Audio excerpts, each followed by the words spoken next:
Dans un quartier populaire d'Abidjan, les habitants connaissaient bien la famille de Mariama. Sa maison en tôle était modeste, mais remplie de chaleur humaine. Son père, Baba, passait ses journées au garage à réparer des voitures pour quelques billets. Sa mère, Awa, se levait avant l'aube pour préparer des beignets qu'elle vendait au marché. Mariama, leur fille, était leur fierté. Sérieuse, studieuse, toujours avec ses cahiers. Mais son uniforme scolaire était usé, ses chaussures trouées. Souvent, elle allait en classe sans avoir mangé. À l'école, elle brillait par son intelligence, mais elle était la cible des moqueries de Cyril, le fils du ministre des Finances. Cyril était l'opposé de Mariama, riche, arrogant, toujours habillé à la dernière mode. Il roulait parfois jusqu'à l'école dans le 4x4 de son père, juste pour impressionner les autres. Autour de lui, une bande d'amis qui riait à ses blagues cruelles. Un jour, le professeur annonça un concours de débat interscolaire.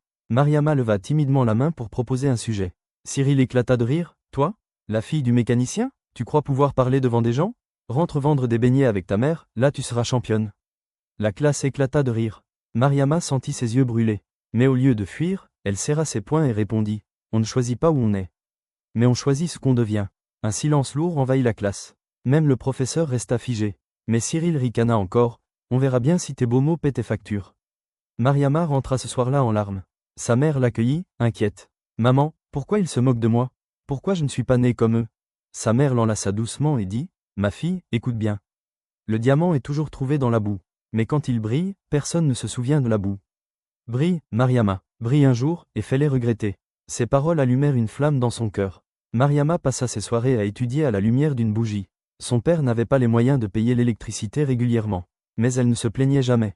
À l'école, elle se lia d'amitié avec Fatou, une autre fille pauvre, et avec William, un élève brillant mais discret. William admirait Mariama en silence, et souvent, il partageait ses livres et ses fiches de révision avec elle. Pendant ce temps, Cyril menait la belle vie. Fêtes, voyages, argent de poche illimité.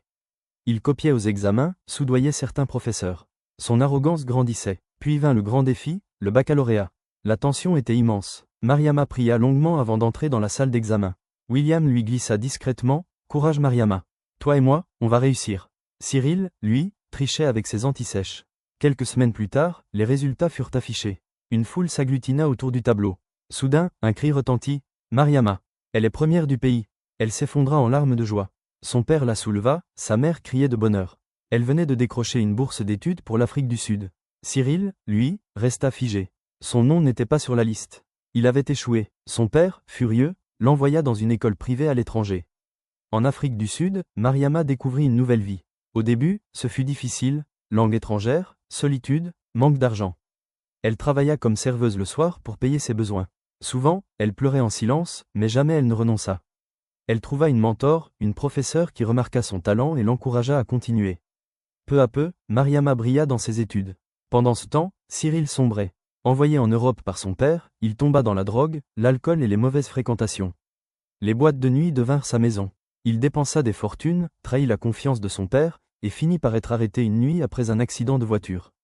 Son père dut payer des millions pour étouffer l'affaire. Cyril vieillit prématurément. Ses anciens amis riches l'abandonnèrent. Sa vie n'était plus que ruine. 10 ans plus tard, Mariama revint en Côte d'Ivoire. Diplômée ingénieure en informatique, elle lança une start-up qui créa des centaines d'emplois. Elle mit en place un programme pour former les jeunes filles défavorisées. Peu à peu, son nom devint célèbre. Elle fut invitée à des conférences internationales. Un jour, une grande cérémonie fut organisée à Abidjan. Les plus grands dirigeants étaient présents. Parmi eux, le ministre des Finances, le père de Cyril. Dans la salle, au dernier rang, se tenait Cyril lui-même. Mais il n'était plus l'arrogant garçon d'autrefois.